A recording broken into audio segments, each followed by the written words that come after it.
అల్ఫాయు ఒమేగయునైన యేసుక్రీస్తు నామములో ఫైటాన్ కల్స్ వీక్షకులకు వందనములు. ప్రభు యొక్క అద్భుతమైన కృప, అపారమైన సహాయాలతో మరొకసారి ఇలా కలుసుకోగలిగాం. ఇందును బట్టి ఆయనకి వేలాది స్తుతులు. ఈ వీడియో ద్వారా యెషువా మెస్సియా సమాజం వారిని గూర్చి మనం తెలుసుకోబోతున్నాం. వీరి బోధ ఒక కోణంలో చూస్తే హేతుబద్ధంగాను, మరో కోణంలో చూస్తే వింతగానూ కనిపిస్తుంటుంది. ప్రపంచమంతా వ్యాపించిన ఈ బోధ దక్షిణ భారతదేశంలోకెల్లా మన తెలుగు రాష్ట్రాల్లోనే ఎక్కువగా విస్తరించింది. ఈ బోధ చేయువారు మ్యాగజైన్లు నడుపుతుంటారు, బైబిల్ కాలేజీలు కూడా స్థాపించారు. వీరి బోధలేంటో చూద్దాం. పిల్లిని ఇంగ్లీష్లో క్యాట్ అంటారు. అదే పిల్లికి బిన్ని అని పేరు కనుక పెడితే ఇంగ్లీష్లో కూడా దానిని బిన్ని అనే పిలుస్తారు. పంకాను ఇంగ్లీష్లో ఫ్యాన్ అంటారు. ఆ పంకా కనుక పోలార్ కంపెనీదైతే ఇంగ్లీష్లో కూడా పోలార్ అనే అంటాం. జాతుల్ని, వస్తువుల్ని ఒక్కో భాషలో ఒక్కో విధంగా పిలుస్తాం, కానీ వాటి పేర్లను మాత్రం ఏ భాషలో అయినా ఒకే విధంగా పలుకుతాం. ఒకని పేరు తెలుగులో రాజేష్ అయితే ఇంగ్లీష్లో కూడా రాజేష్ అనే అంటాం. కానీ బైబిల్లో యేసుక్రీస్తు పేరును గమనిస్తే తెలుగులో యేసు, హిందీలో ఈసా, ఇంగ్లీష్లో జీసస్, సంస్కృతంలో జేసు, గ్రీకులో ఈసోస్, హెబ్రీలో యెషువా. భాషకొక పేరుతో పిలవడానికి ఆయన ఏమైనా వస్తువా? దేవుని పేరు యెషువా. అలా పిలిస్తేనే ఆయన పలుకుతాడు. మరే విధంగా పిలిచినా ఆ ప్రార్థనలు దేవుడు వినడు. ప్రతి క్రైస్తవుడు యెషువా నామంలో మళ్ళీ బాప్తిజమం పొందాలి. ఇవి వీరి బోధలు. వీరి బోధలు ఎంతవరకు వాక్యానుసారమో పరిశీలించే ముందు భాష అనే అంశం గురించి కొన్ని విషయాలు తెలుసుకోవాలి. మొట్టమొదటి భాష. మనుషులంతా పుట్టిన తర్వాత ఎదుగుతుండగా భాష నేర్చుకుంటారు. కానీ ఆదాము హవ్వలు పుట్టిన వెంటనే మాట్లాడారు. వీరు ఏ భాష మాట్లాడారు?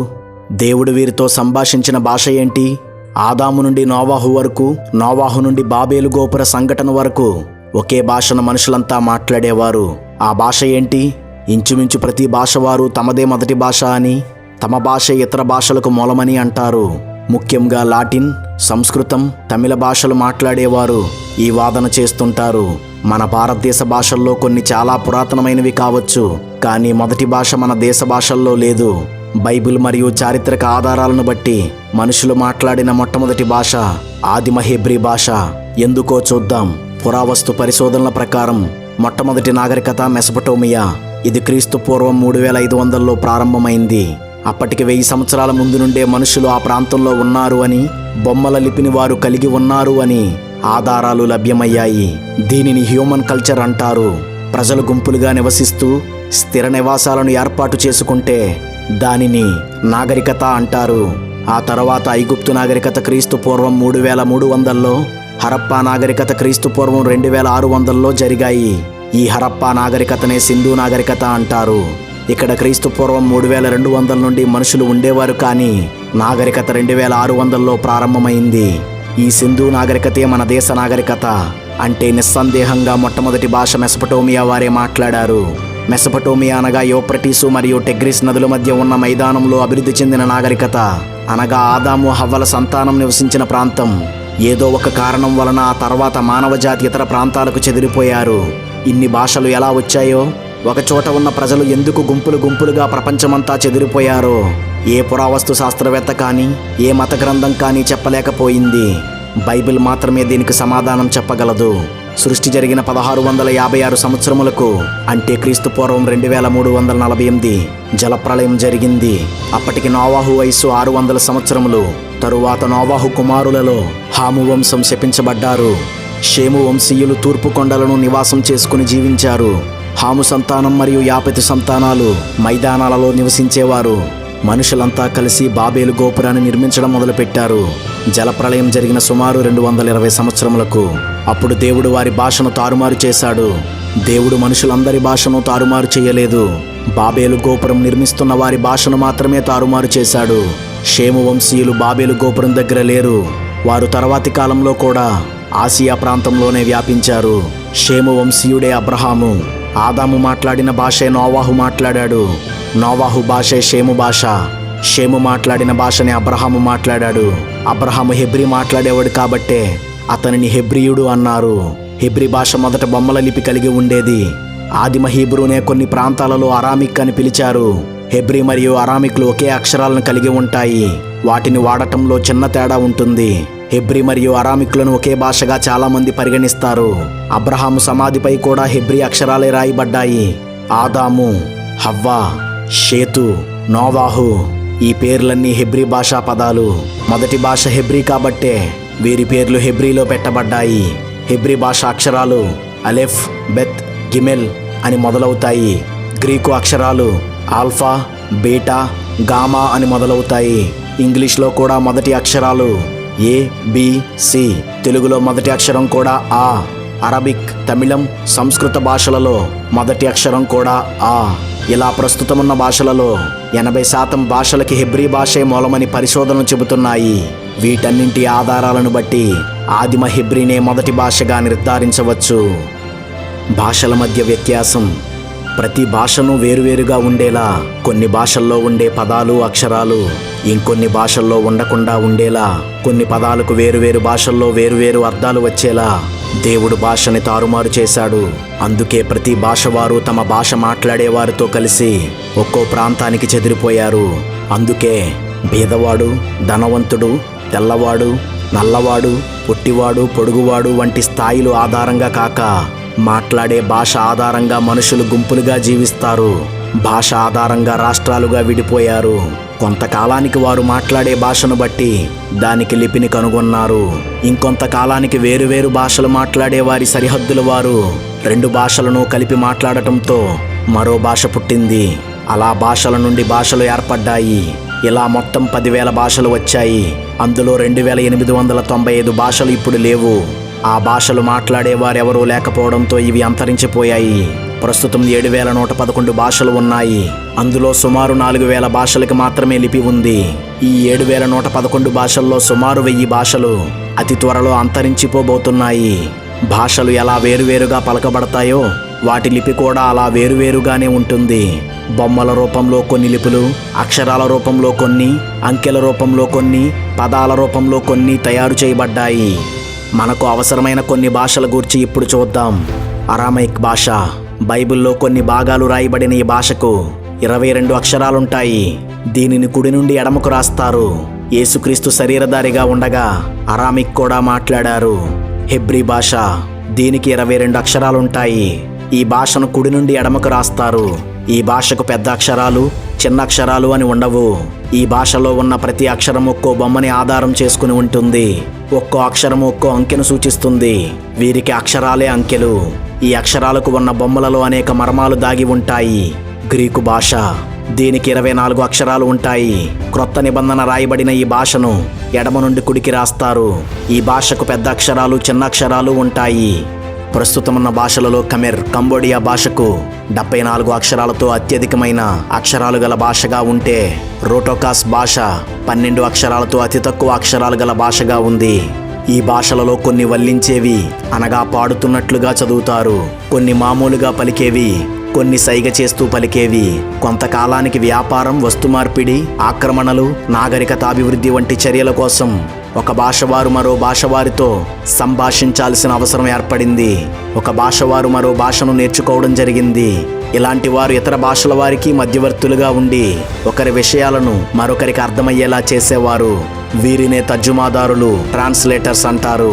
మాటలనే కాక సాహిత్యాన్ని, సమాచారాన్ని కూడా ఒక భాష నుండి మరో భాషలోనికి మార్చాల్సి వచ్చింది. దీనినే తర్జుమా, ట్రాన్స్లేషన్ అంటారు. తర్జుమా చేసేటప్పుడు ఒక పెద్ద సమస్యను తర్జుమాదారులు ఎదుర్కొన్నారు. తర్జుమా చేసేటప్పుడు పదాలు తర్జుమా అవుతాయి కానీ పేర్లు తర్జుమా అవ్వవు. కానీ ఒక భాషలో పేరు ఇంకో భాషలో రాసేటప్పుడు ఆ భాష యొక్క లిపిలో ఉన్న శబ్దాలు ఇంకో భాషలో లేకపోవడం వలన పేరును ఉన్నది ఉన్నట్లుగా రాయడం సాధ్యపడదు. ఉదాహరణకు శాంతి అనే ఒక పేరును రాయాలంటే ఇంగ్లీష్లో ఎస్ఏ సా మరియు ఎస్హెచ్ఏ షా అనే శబ్దాలను ఇచ్చే అక్షరాలున్నాయి కానీ సే అనే శబ్దాన్ని ఇచ్చే అక్షరం లేదు. ఫిన్నీ అనే పేరును తెలుగులో రాయాలి అంటే తెలుగులో పా ఉంది, ఫా ఉంది, కానీ ఫా అనే శబ్దం ఇచ్చే అక్షరం లేదు. మనలో చాలామంది ఫాను ఫాగా పలుకుతారు. అది తప్పు. తెలుగులో ఫా లేదు. ఎఫ్తో ప్రారంభమయ్యే ఏ పేరు రాయాలన్నా ఇదే సమస్య వస్తుంది. ఏతో ప్రారంభమయ్యే 90% పేర్లను కూడా తెలుగులో రాయలేము. లాటిన్ భాషలో ఉన్న అక్షరాలే ఇంగ్లీష్లో వాడబడతాయి. కానీ లాటిన్లో ఐ ఉన్న చోట ఇంగ్లీష్లో జే వాడబడుతుంది. ఇలా ప్రతి భాషలోనూ ఈ సమస్య ఎదురవుతుంది. దీనికి కారణం మనిషి కాదు, దేవుడే భాషల్ని ఇలా సృష్టించాడు. ఈ సమస్యను పరిష్కరించడానికి ఒక భాషలో ఏ శబ్దమైతే లేదో ఆ శబ్దానికి దగ్గరగా ఉన్న మరో పదాన్ని రాస్తారు. దీనినే లిప్యంతరీకరణ, ట్రాన్స్లిటరేషన్ అంటారు. అంటే శాంతికి బదులు శాంతి, ఆండ్రూస్కి బదులు యాండ్రూస్, యాపిల్కి బదులు ఆపిల్, ఫ్రాన్సిస్కి బదులు ఫ్రాన్సిస్ ఇలా రాస్తారు. భాషకు పేర్లు కొంచెంగా మార్చబడతాయి, కానీ తర్జుమా చేయబడవు. పర్షియన్ వారికి సా అనే శబ్దమిచ్చే అక్షరం లేదు, అందుకే వారు సాకు బదులు హా రాస్తారు. అందుకే వారు సింధుని హిందూ అని పిలిచారు. ఇది తర్జుమా కాదు, లిప్యంతరీకరణ. బైబిల్ తర్జుమా, పాత నిబంధన తర్జుమా. పాత నిబంధన గ్రంథంలో అతి ఎక్కువ భాగము హెబ్రీ భాషలో రాయబడింది.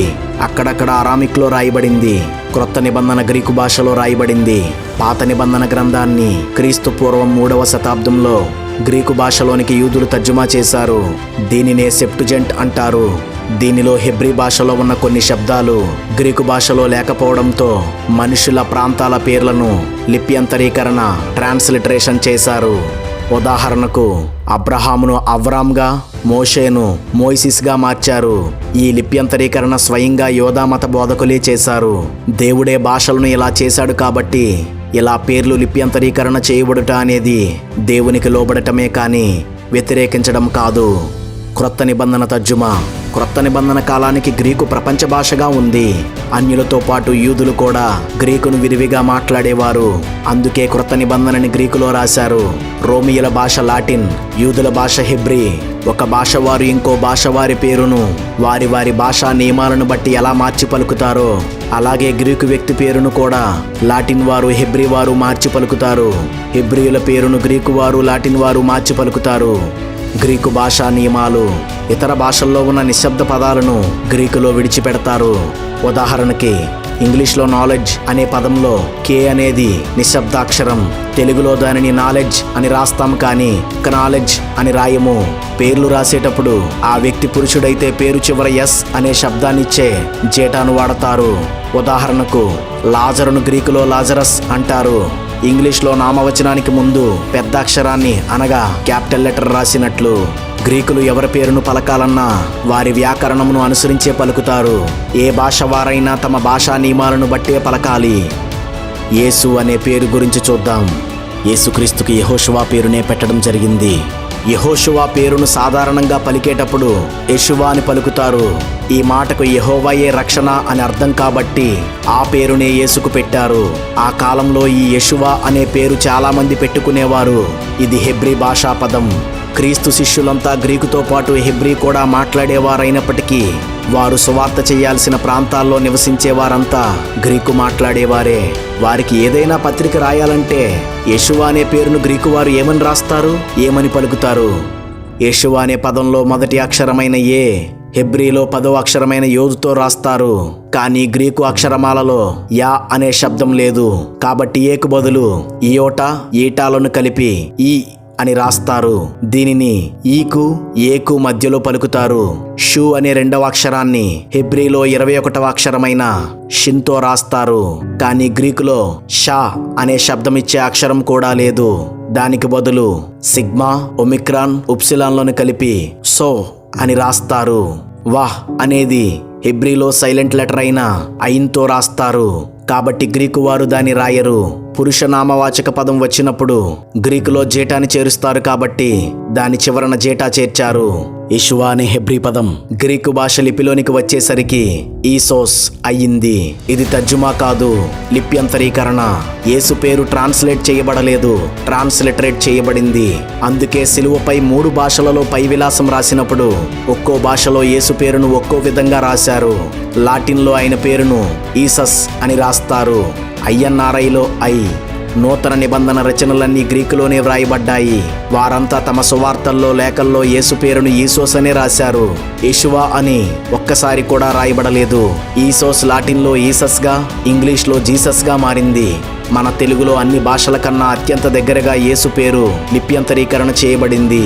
గ్రీకులో ఉన్న ఈసోస్లో స్ అనేది గ్రామర్కి సంబంధించినది కాబట్టి విడిచిపెట్టారు. ఈను ఇంచుమించు ఏగా పలుకుతారు కాబట్టి ఏగా అనే లిప్యంతరీకరణ చేశారు. అలా ఈసోస్ యేసుగా మన భాష మరియు లిపిని బట్టి వ్రాయబడుతుంది. ఇది పాపము కాదు, వాక్య విరుద్ధము కాదు.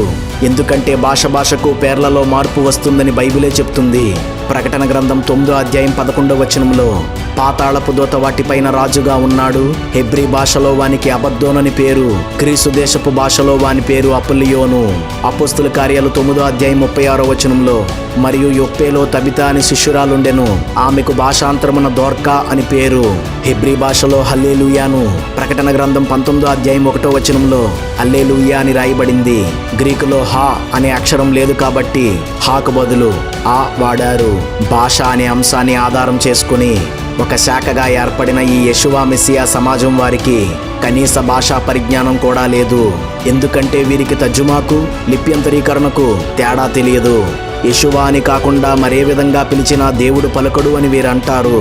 అన్ని భాషలను దేవుడే సృష్టించినప్పుడు ఆయనకి హెబ్రీ తప్ప ఇంకేమీ తెలియవు అన్నట్లు మాట్లాడటం అజ్ఞానం. యెషువా అని సరిగా పలకలేని నత్తివాడు, అసలు మాటలేరాని మూగవాడు ప్రార్థించినా మన దేవుడు వినగలడు. అలాంటిది ఆయన చేసిన భాషల నియమాన్ని ఆధారం చేసుకుని ఆయన పేరును పలికితే ఎందుకు వినడు? ఏ భాషతో ప్రార్థించినా దేవుడు వింటున్నాడు, సమాధానమిస్తున్నాడు, అద్భుతాలు స్వస్థతలు చేస్తున్నాడు. బైబిల్లో సుమారు 1794 మనుషుల పేర్లు, 256 ప్రదేశాల పేర్లు రాయబడ్డాయి. ఇంచుమించుగా ఇవన్నీ బైబిల్ను తర్జుమా చేసేటప్పుడు లిప్యంతరీకరణ చేయబడ్డాయి. వీటిలో దేనికోసమూ లేని అభ్యంతరము యేసు అనే పేరు విషయంలోనే ఎందుకు? మనుషుల విశ్వాసాన్ని దేవుడి మీద నుండి భాష మీదకు తీసుకువెళ్ళడానికి ఇది సాతాను పన్నాగం. గమనించండి. వందనాలు.